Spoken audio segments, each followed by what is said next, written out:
Good morning बच्चों। Class 12 के chemistry में हमारा टॉपिक चल रहा था die ethyl ether. Die ethyl ether में हमने आपको बनाने की सामान्य विधियां करवा दी थी। आज इंपॉर्टेंट है टॉपिक, आपका बहुत इंपॉर्टेंट है। अधिकतर परीक्षा में पूछा जाता है कि डाई एथिल ईथर बनाने की विधि, रासायनिक गुण तथा भौतिक गुण लिखिए। तो आज हम आपको प्रयोगशाला विधि बताएंगे, इंपॉर्टेंट है। देखें क्या होता है प्रयोगशाला में एथिल एल्कोहल। प्रयोगशाला में एथिल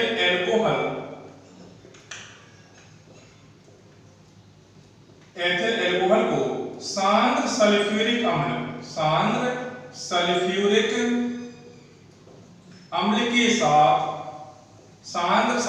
अम्ल के साथ 140 डिग्री सेल्सियस ताप पर, कितने ताप पर? 140 डिग्री सेल्सियस ताप पर डाई एथिल ईथर प्राप्त करते हैं। फिर से सुन लें एक बार। प्रयोगशाला में एथिल एल्कोहल को सांद्र सल्फ्यूरिक अम्ल के साथ 140 डिग्री सेल्सियस ताप पर गर्म करके प्राप्त करते हैं। इक्वेशन देखेंगे इसकी हम। एथिल एल्कोहल की क्रिया किससे करवाएंगे हम? सांद्र सल्फ्यूरिक अम्ल के साथ। तो C2H5OH प्लस H2SO4, टेम्परेचर दिया है 140 डिग्री सेल्सियस। क्या बनेगा? C2H5 HSO4 और प्लस जल निकल जाएगा। ये बन गया हमारा, देखो, ethyl hydrogen sulphate. C2H5 ethyl, H4 hydrogen और SO4 sulphate, ethyl hydrogen sulphate प्राप्त हो गया है। अब इस एथिल हाइड्रोजन सल्फेट को हम फिर ले लेंगे, C2H5 HSO4, इसकी हम क्रिया करवाएंगे फिर से एथिल एल्कोहल के साथ। C2H5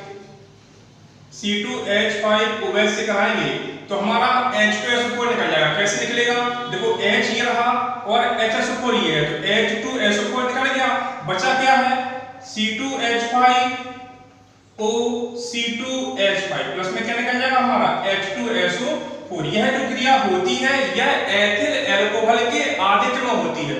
अब हम देख लेते हैं इसका प्रयोगशाला में चित्र किस तरह से बनाते हैं, उसको किस तरह से तैयार करते हैं। सर्वप्रथम एक गोल पेंजी के फ्लास्क में, ये देखिए ये आपका गोल पेंजी का फ्लास्क हो गया है।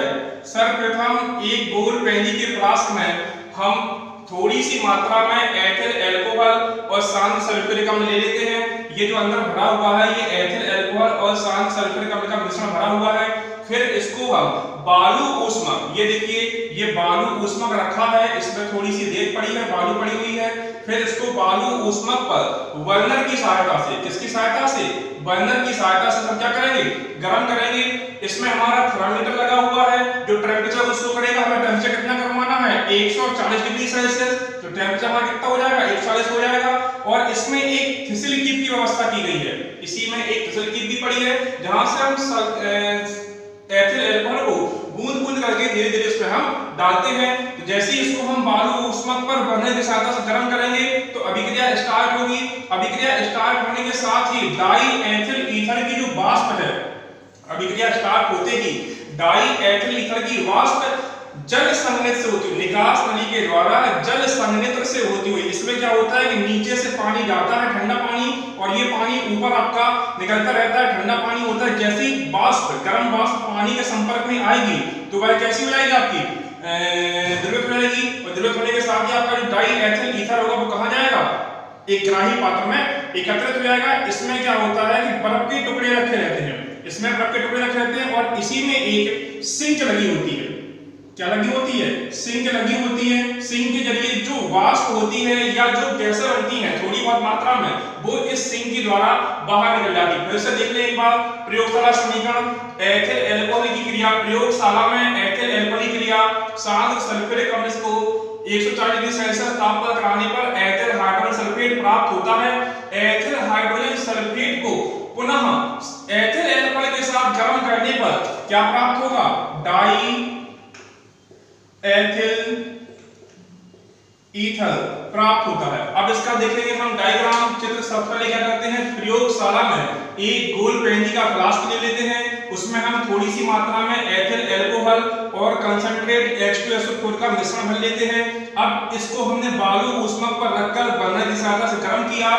गर्म करने पर वाष्प बनेगी। टेम्परेचर हमें कितना करना है? 140 करना है। तो टेम्परेचर को मेंटेन करने के लिए हम इसमें थर्मामीटर लगा देते हैं और एथिल अल्कोहल की मात्रा कम ना हो इसके लिए हम इसमें थिसिल की व्यवस्था कराते हैं, जिससे हम ऊपर से बूंद बूंद करके C2H5OH एथिल अल्कोहल डालते रहते हैं। जैसे ही बर्नर का से गर्म करने पर टेंपरेचर 140 डिग्री सेल्सियस होता है, अभिक्रिया आपकी स्टार्ट हो जाती है। अभिक्रिया स्टार्ट होते ही डाई एथिल ईथर की वाष्प बनने लगती है, जो निकास नली के द्वारा जल संघनित्र में द्रवित होकर ग्राही पात्र में एकत्रित हो जाती है। ग्राही पात्र में लगे सिंक के माध्यम से जो गैसें होती हैं वो थोड़ी सी मात्रा में निकल जाती है बाहर और हमारा डाई एथिल ईथर, कौन सा ether? Die ethyl ether, die ethyl ether प्राप्त हो जाता है। ये थी आपकी प्रयोगशाला विधि, इसको आप लिख लेंगे कॉपी में, नोट कर लेंगे इसको। इसके बाद है आपकी फिजिकल प्रॉपर्टी, भौतिक गुण। अगली हेडिंग करते हैं भौतिक गुण।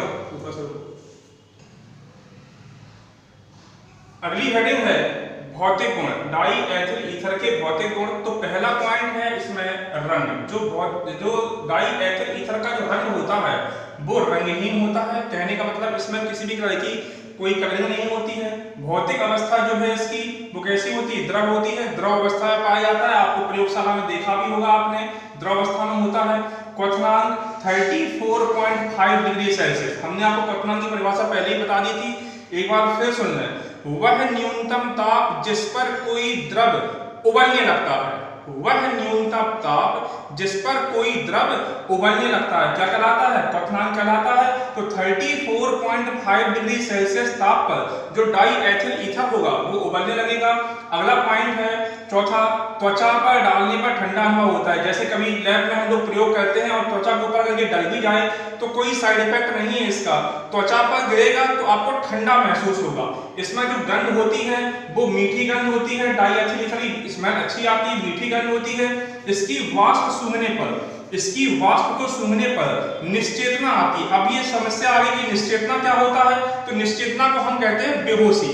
अस्थायी निश्चेतना, अस्थायी बेहोशी होती है। सूंघेंगे तो थोड़ा सा बेहोशी सा आ जाता है हम लोगों को। अगला पॉइंट है विलेयता। तो जल में यह अल्प विलेय, जो डाई एथिल ईथर होता है यह जल में अल्प विलेय, परंतु एल्कोहल व कार्बनिक विलायकों में विलेय होता है। जल में इसको घोलेंगे तो यह थोड़ी सी मात्रा में, सूक्ष्म मात्रा में घुलता है, परंतु इसी को हम एल्कोहल में घोलें या अन्य कार्बनिक विलायकों में घोलें तो यह पूरी तरह से घुल जाता है। तो ये आपके थे कुछ भौतिक गुण।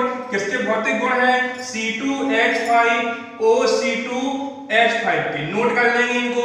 अगली हेडिंग है रासायनिक गुण, केमिकल प्रॉपर्टी। ये आपको अगले वीडियो में मिलेंगे।